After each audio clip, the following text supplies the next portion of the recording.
You know what happened on this date 50 years ago? What happened on this date, March 8th, 50 years ago, Gary? Muhammad Ali and Joe Frazier had their first fight in Madison Square Garden. And Who came out on that one? 15 rounds, and Frazier won it. Anyway, welcome everybody. So Ryan, as our new guy here, what are you doing down in Miami? Let's give us the lowdown. So yeah, I moved down here about 2.5 years ago. I was sort of a San Francisco and a New York City guy, so I was kind of tip of the spear on that one. Seems like the last 6 months everybody's kind of making migration down. But doing a lot of sailing down here. I just recent convert to the sport, sailing J70s for the last few years, and then the M32 more recently.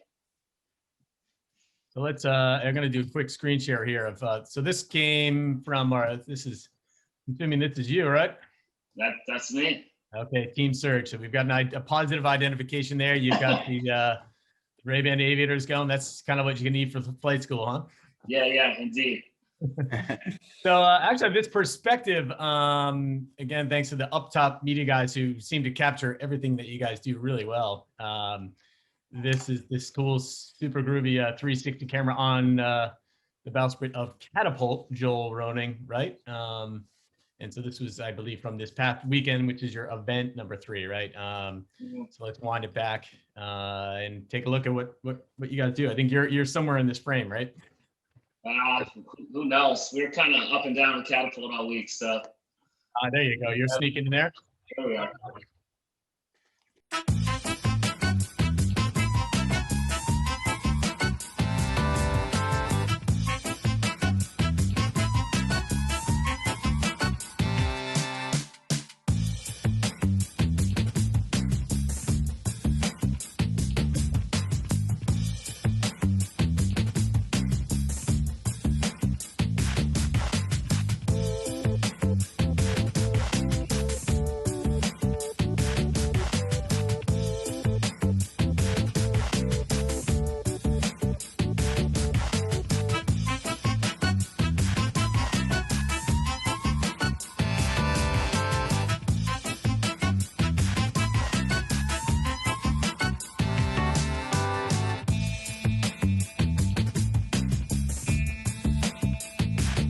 That is super cool that you get to play in these big cats. And yeah, so let's sort of give us a quick speed through of how you got to this M32 and into sailing in general, the fast track. Yeah, I guess the story is I grew up in Oklahoma and Ohio, so I didn't really see much of the water. So I was in my 30s, and I spent a lot of years sitting behind a computer in San Francisco, writing code and watching the little white triangles bob up and down the bay.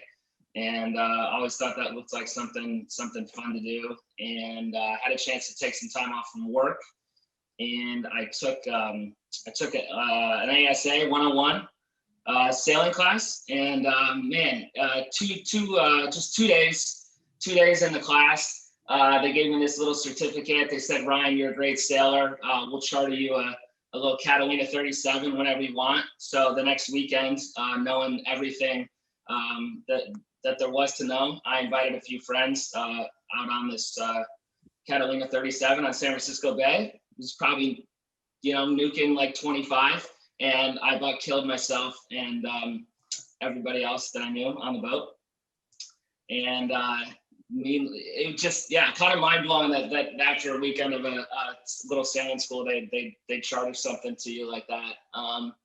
But I already had an order in for I was building a boat, a little an E33. It's a day sailor. It's a project Robbie Doyle was sort of involved with. Didn't know Robbie from the next guy at the time, but the boat was a few months from being delivered, and I called him up. I said, Robbie, I about killed myself. How do I learn how to sail? And he said, if you want to learn how to sail, you have to race. And I said, Robbie, I don't want to race. I want to cruise. And he said, it doesn't matter. You still got to learn how to race. And I asked him how I could do that. And he said, well, there's this program called Proteus, and we're about to do this race called the Caribbean 600 in Antigua. And I didn't know what any of those things meant.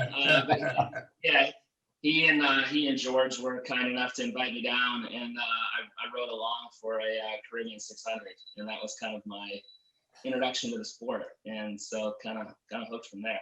Wow. Welcome. Yeah, thank you. Well, that's a good way to break in. Wow. Yeah. Yeah. Hey, you just get a boat off Robbie Doyle and you get your hookup ride on Proteus for a lap around the Caribbean, which is, I mean, that race is hands down one of the coolest on the planet. Yeah, quite an amazing experience. And how'd you guys do? Is that the year where everybody was breaking boats? Yeah, including ours. So yeah, we didn't. We retired. We kind of got around the Saba, and we're just about to turn upwind, and decided to retire. And then we had like a 24-hour head-to-wind motor back home. Ooh. Well, that was a lot better than my race. During that one, that was when we tipped over our catamaran, the Fusion. And I think Proteus was right near us at that time. Right. So yeah, that Saba is a dangerous place, I found out. Mhm. But the water's warm, gentlemen. The water is warm, I can attest to that. But sitting on the bottom side of a tipped over catamaran is not that much fun. Yeah, brutal. So straight from Proteus, how'd you get talked into this M32 catamaran thing? Because these guys don't play space games. It's all pretty tight and close and pretty high, high speed. And Yeah, I didn't go straight into that, but yeah, on that trip, I met Mark Mendelblatt and Sam Loughborough, and Mark told me that he could turn me in. He said, "Give me 2 years, and I can turn you into a winner in the J70 fleet." So that's where we got going in the J70s. I guess it's been still just for under 3 years now. So that was kind of my learning platform, I guess, to just kind of cut my teeth and learn up from down and all that stuff. So I can expand on that a little bit because I watched Ryan and his program, from the boat next door, and he employed a very methodical approach and got good sailors around him and good coaching, and just really sort of did it by the book, and is now one of the very top teams. Probably one of the top 10 teams in the world in the J70.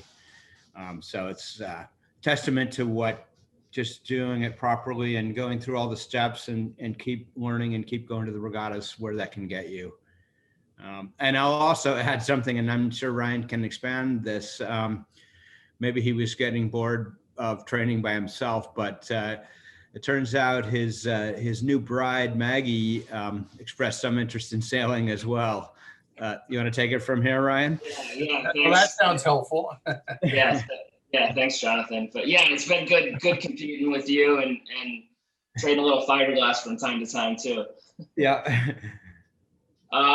So my wife, also no exposure to the sport, but she would spend a lot of time out in the coach boat with Tony Ray, like even on practice days, like just watching, J70 lineups, but she loved being out there, and like she's hyper competitive.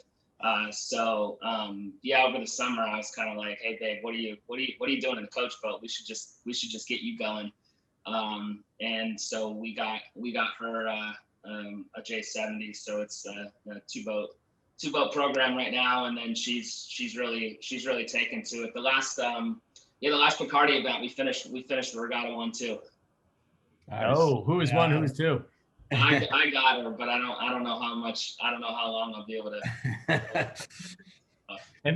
And so who's been pulled into a crew, and maybe it's just sort of run the basics of who's running your programs and helping you kind of get up that learning curve so quickly on both boats. Sailed with Mark for a couple of years, and then now I'm sailing with Lucas Calabrese.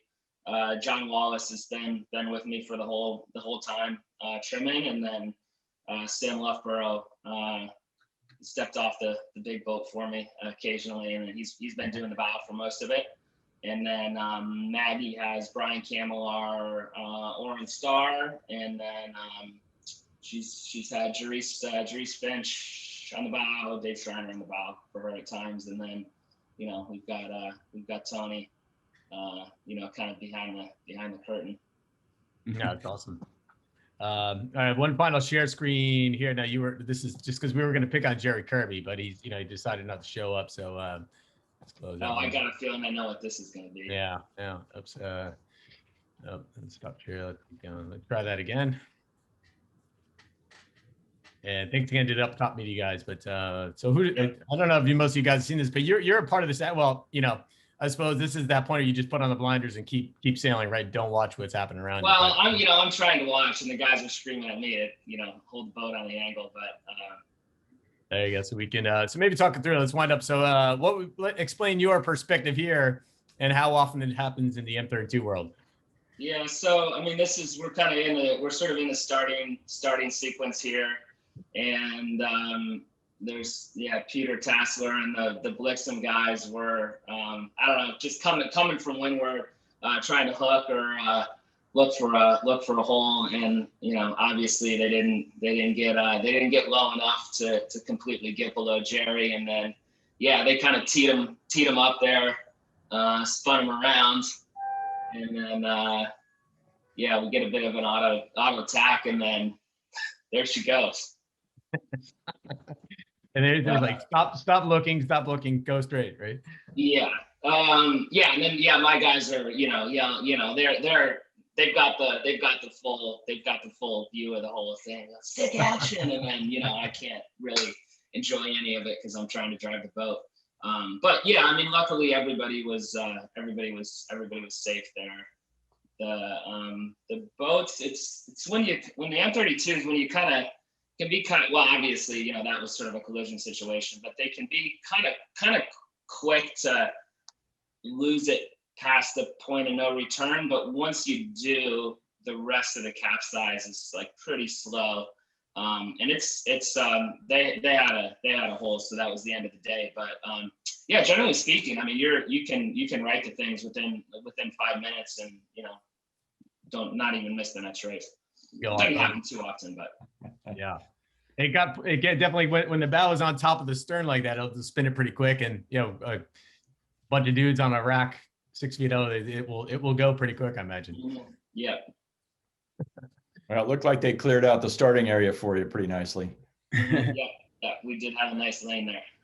So Ryan, can you speak a little bit about the format of the racing? Because one thing that always seemed really cool to me about the M32 is just the short races and a lot of races each day. Yeah, so they set the course to, they're trying to get you around the track in 15, 20 minutes. And then, so we'll bang out like 5, 6, 7 of them, in an afternoon. So it's pretty cool. And I mean, it's really as soon as the last boat's over the line, I mean, within a couple minutes, they get you into sequence. So, just enough time for your coach to run over and swap the water bottles and all that stuff. And like, you're in a 4-minute sequence and kind of you're off again. So it's like, it's pretty exciting, pretty fast paced. And then the track, they start you on the reach, and then you're doing 2, I guess, leeward windwards.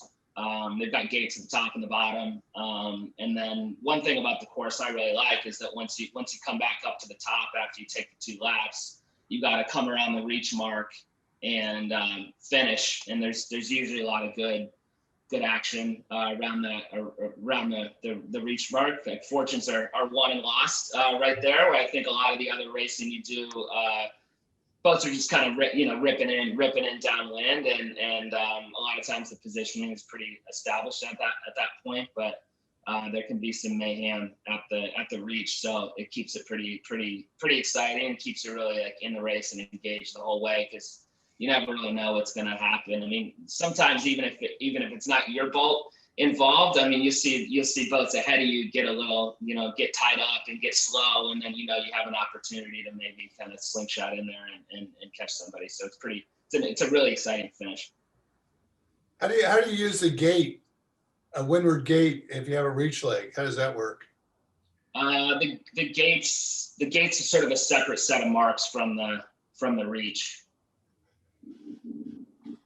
So you go through the gate and the marks to port, you just go to the left gate? The gate, the reach will be like to windward of the gates. Okay. Don't think you need we need a diagram for you, Gary.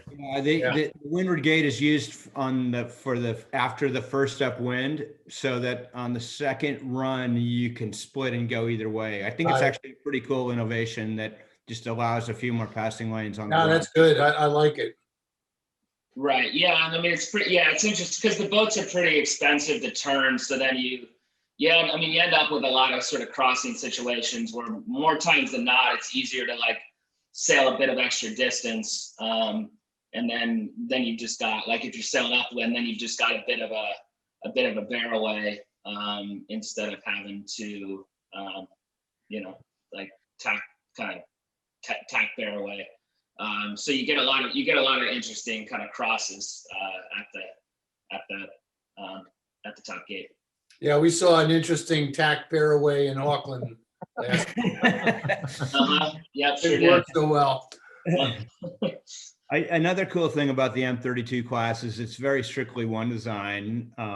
Everybody's got the same sails, same rig, and everything, which I think makes for closer racing and keeps the cost down because you're not having to do development. Yep. We got to get Ed Baird into. Do you need to bring him on for a weekend if you got a spare, or he's not too far away from you? We're gonna scrap some cameras. John Wallace that sails with you is went through our junior program here in St. Pete, and he was the U.S. youth champion when he was a late teenager, and he and my oldest son spent a lot of time together. And I spent a lot of time on the race course with him. He actually went to a baseball game with us one time and got hit by a foul ball by Carl Crawford. It was coming pretty hard. No kidding. Yeah, it was. All right, I'm gonna bring that one up at dinner this week. And we haven't had a chance to meet, but you were out there. Your sons were racing, right? Both of my sons have been racing the 70s over in Davis Island, Ty and Nick, and I came over a couple times just to have a watch of what everybody was doing. We saw you guys doing really well, and that's my neck of the woods. But Miami's not too far.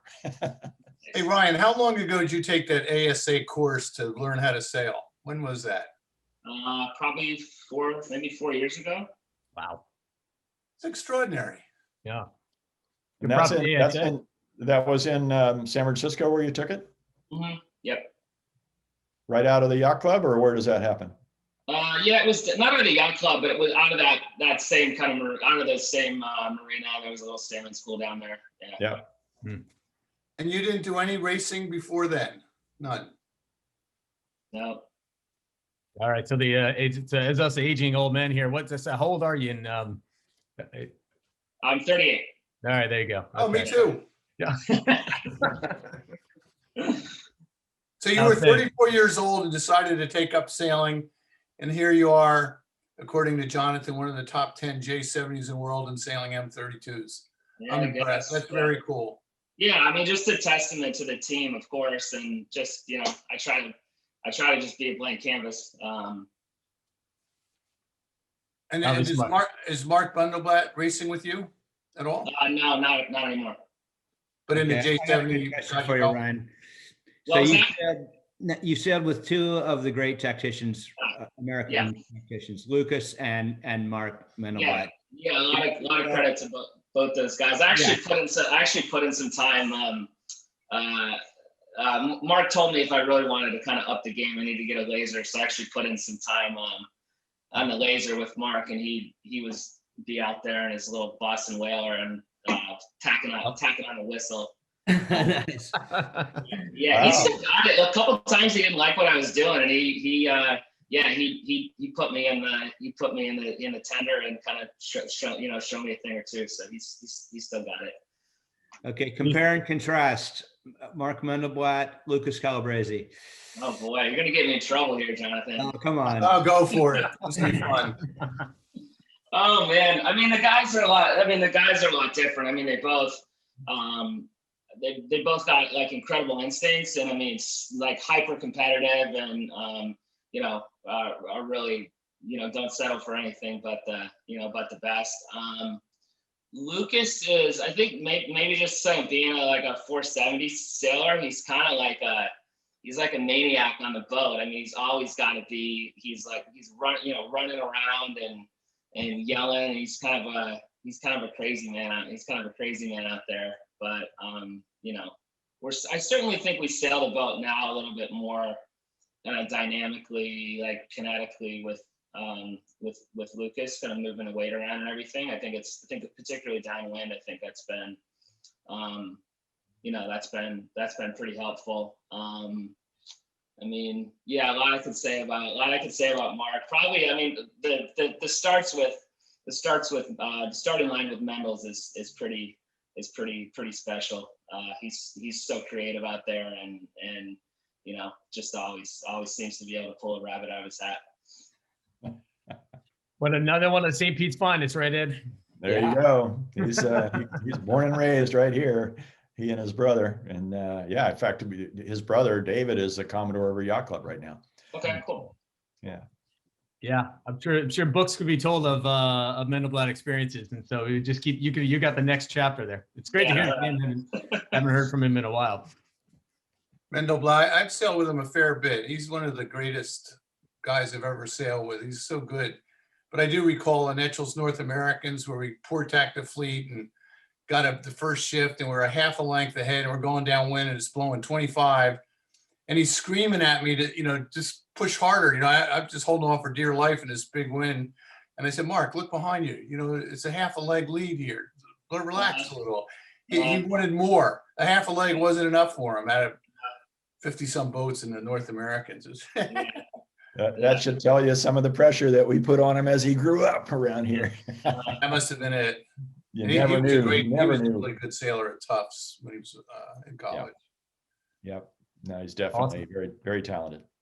So Ryan, quickly, what's on the calendar then for you guys? Are you going to do North Americans up in Annapolis, right? Or what's sort of the flow for you for the rest of the season? Yeah, we've kind of got the full sort of J70 lineup kind of heading into Worlds for the finish at Miami here just this weekend. Yeah, hopefully we can defend our Bacardi series. We're doing Annapolis Worlds, Charleston Race Week. First time for me, I'm not doing that one. I'm excited. And then we're going to kind of get the boat out to California, get ready for Worlds. And then the M32s will be in Newport all summer. It's a super cool setup we have there with Larry and the Midtown Sailing Center. So it's like we got our own private little club down there, and we've got all the boats right in the center of Newport. And so the class runs about a race a month, but like so many of the boats are just home in Newport, and I live up there in the summer, and so it's just like, it's cool. Like the WhatsApp group will just get going on like a random Wednesday afternoon, and it's like, hey boys, what do you think about getting the toys in the water this afternoon? And so we do a lot of just kind of last minute racing with those boats. So it's like super fun, and then some short distance racing like around the Jamestown, around the island stuff. So it's like, it's to have like a weapon of that caliber, and just to be able to like drop them in the water and go and like have a little bit of a fleet is pretty cool. Yeah, that's awesome. And I've heard that Sail Newport is bought a little fleet of Markset bots. So who knows that, it's easy to deploy the marks as well, throw some marks in the water. I have actually bought a couple of Markset bots myself. Nice. There you go. Right. Yeah. Like we had them, the first event we had them with the with the M32s on the Reach. And yeah, unfortunately, I plowed into a couple of them and kind of like shot them to the moon. Oh, you bought them that way. Okay. Yeah, I bought them. That's Oh, that's the untold story of Markset bots. My son Nick works for the company, so he'll thank you, I'm sure. Okay. Yeah, I mean they're great, but I did call up Dave Setup, who runs our class, and I'm the class president for the M32s. I said, Dave, I'm not going to have a whole lot of like opinions for you or anything, over the course of the year. But the one thing is like, we got to we got to have a traditional reach mark that I can just plow into. That is the untold story of mark set bots, I guess. Yeah, hitting a mark all of a sudden becomes a whole different situation. Yeah. Yeah. Well, it's actually one thing that we have talked about in this group a few times is should the rules be changed so that you can touch a mark? A few classes have experimented with it, that M32s do. I personally think it's a good idea. Just removes all that ambiguity of, oh, you hit the mark. No, I didn't, you know. And most Just hit it on the correct side. don't actually damage the mark when we hit it the way that Ryan does, but you know. Yeah. Yeah, you have to leave it there for future use. We use that in the RC44s. We can hit the marks now with anything except for the hull. I mean, you can hit it with your sheets, your kite, a person can touch as hiking out on the way by. As you ease the sails or the boom, all those things can touch the buoy, just not the hull, so that they keep it so that you're not hooking anchor lines and stuff. But yeah, it's there's no it just takes away those frustrating protests. Yeah, I think so. It's great having them out there on the course because it's dynamic and easy to move around, and so you don't spend nearly as much time like sitting around the water between races waiting for the course to be set or moved around. So that aspect of it's pretty great. In addition to blowing a couple of them up, I had a funny one in the J70 race where the boat was sort of rounding ahead of me and somehow started dragging it downwind. So your instinct is to just start bear away and like chase the mark downwind, and then it like popped free of that other boat and then started motoring back towards me with a vengeance. And so I didn't hit the mark, but the mark hit me, and it was kind of okay. Oh man, you have this thing with mark set bots. Good to know. Yeah. Outstanding. All right, so speaking of waiting for races, if you guys don't mind, we'll keep this short, keep the file small, and shift to the cup, which is about the role in action. Do you have a personal favorite, Ryan? What have we got you? Oh, for the cup, not really. It's just super fun for me to watch, because this is kind of the first cycle since I've been into the sport. But I'll say Team New Zealand. All right, so let's see if we can bring up. So racing share. Okay, so I was hoping to have Eisler on board to kind of explain what this all means, but he was off racing around the island to the Pyewacket, so it must be catching up on sleep from sailing the course in 11 hours or whatever it took him. So it looks like a good breezy week ahead. Ed, is this a good or bad for either team, this forecast that we're looking at? Oh, everybody's set up for as broad a spectrum of breezes as they can be right now. They had to set up for so far ahead. You can't focus on just being ready for light or strong winds. So it should be pretty even. The nice thing there is that it's a little bit different every day in some different directions. And so that makes it challenging and puts a little different perspective on each race day. And if they change the race course areas, that changes it again as well. So, I remain committed, as I've said all along. I just hope we have close races. I just hope we have action. Yep. Whoever wins the first race, I hope the other guy wins the second race. Yeah. Yeah, me too. None of the 7-1 stuff. I want to 3-3 coming down to the last race. That's what I hope we see. But Ed, I do want to sort of speak this 2 race per day, 5 days straight. Does that, if you were in this cup world, what difference does that make in terms of the flow of the team and just, what happens behind the scenes? Well, I think it makes a lot of difference. And I think that neither team is going to be ready for that.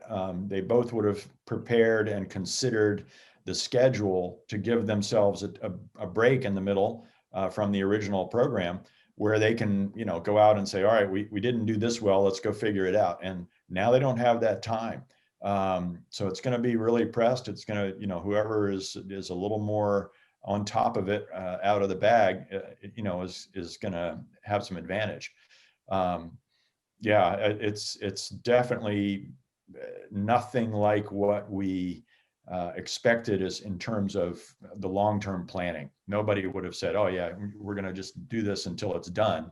You know, there was supposed to be this break, and that's gone. Yeah.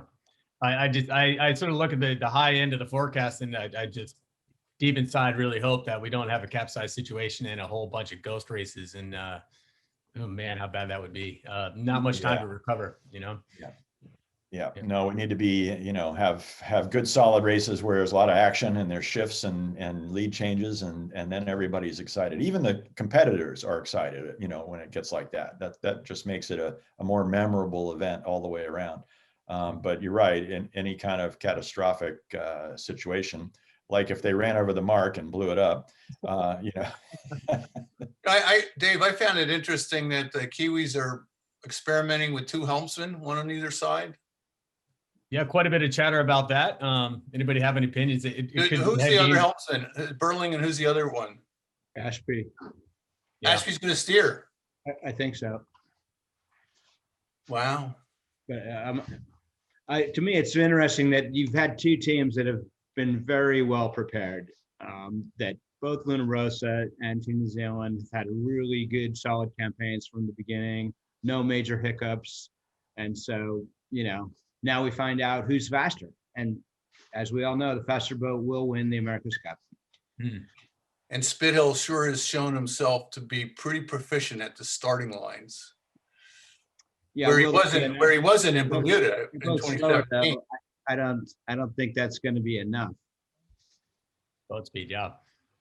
There's certainly a lot of chatter that the New Zealand boat is that much incrementally faster and not. I'm talking big increments. So we'll see what the chatter comes to like. Make sure that you're aware where you get your news from.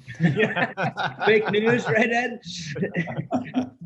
I'm sure both boats are going to win races. This is not going to be a sweep. Yeah. The Italians sure look good to me sailing, and the Kiwis, of course, look good in the December regatta, and they're pretty practiced up. And you know, you get a jump at the start in the first shift. Yeah, you need to be going fast, but it's hard to pass. So I think both boats win races here. All right. So that All right. That's pretty diplomatic, I think, for everybody. And yeah, I think everybody else who sort of wrote this, the Ineos was going to go, you know, straight through is definitely careful about what they say now. So I guess that will give you this hopeful for a good series. For sure.